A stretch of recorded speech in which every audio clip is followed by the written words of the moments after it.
Hello there. We're being warned that middle earners in the UK will also be hammered by rising energy prices, and that tells us all we need to know.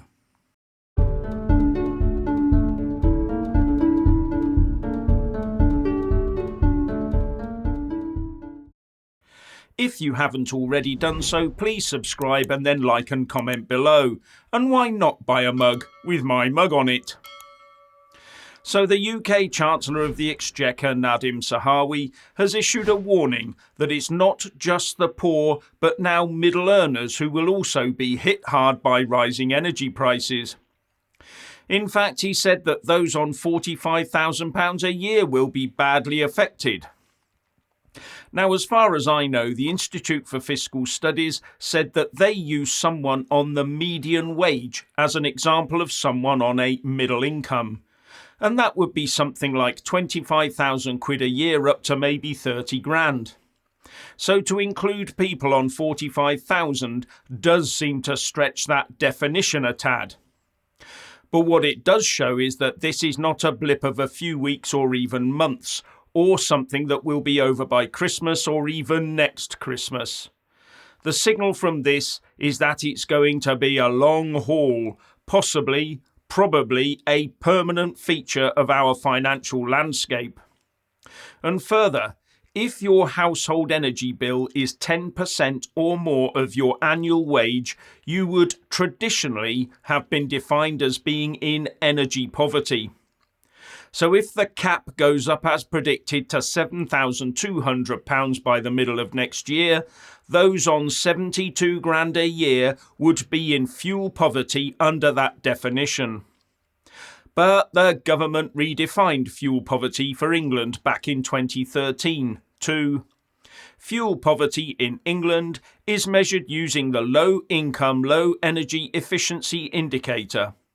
Under this indicator, a household is considered to be fuel poor if they are living in a property with a fuel poverty energy efficiency rating of band D or below, and when they spend the required amount to heat their home, they are left with a residual income below the official poverty line.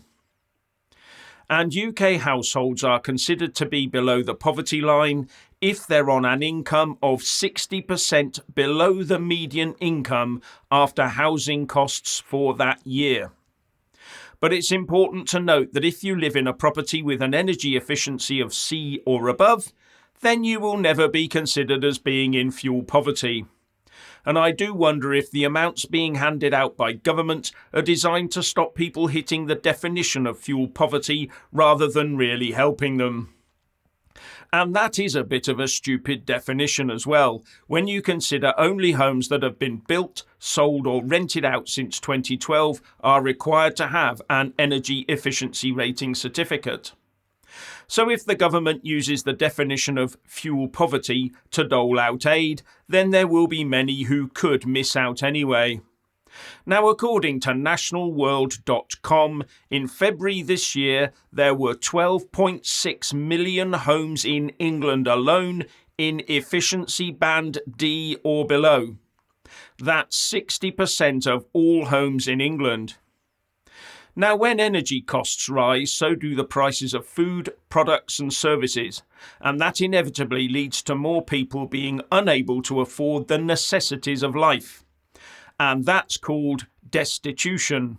For them, where they live will no longer be a home, it will be a cold and forbidding cave. A man-made cave, yes, but still a cold and dark cave. We don't seem to have progressed very far, do we? And when we did live in caves, there was the odd wolf and bear to contend with. The modern equivalent will be the bailiff. Unless the government has plans to outlaw cutting off energy supplies, of course. But the energy companies will be allowed to fit prepayment meters, one supposes, in order to limit their losses. Imagine being a middle earner or higher earner having one of those fitted to your home. But it's coming. After the worst of the pandemic, the number of households living in destitution rose from 197,400 to 421,500, more than double. Sounds to me like this will get much worse next winter. I wonder how many people won't make it through. And we're being told to use less energy. Now I wonder why people haven't thought of that one for themselves. Now the UK government is desperate to get down to net zero carbon at any cost to you and me. And remember something I've pointed out before. The energy regulator for Great Britain, Ofgem, has a responsibility, and that is not to deliver cheap energy to consumers.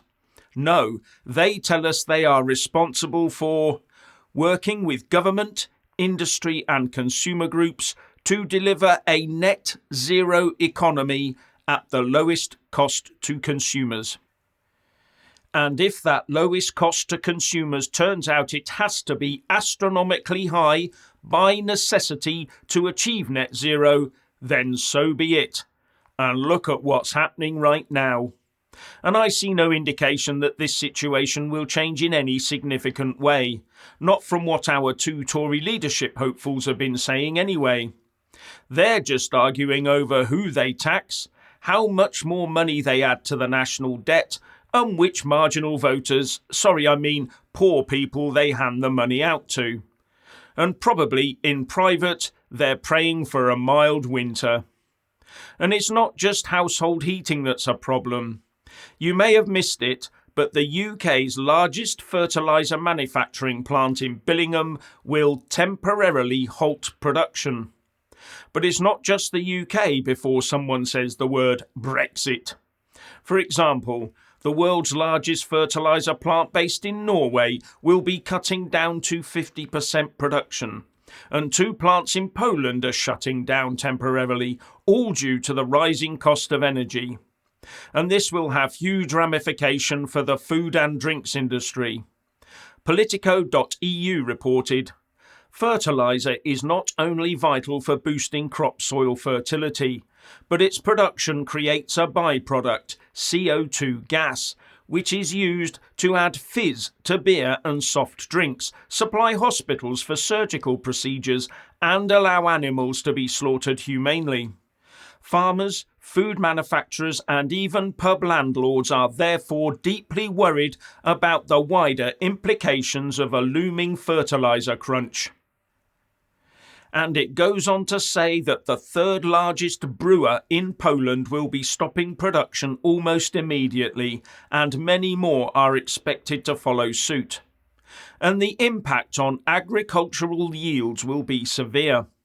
The NFU president, Minette Batters, told City AM, this move by CF Fertilizers to temporarily suspend ammonia production, which is one of the key ingredients to produce fertilizer, is extremely worrying and is a sign of the pressure the fertilizer and energy markets are under.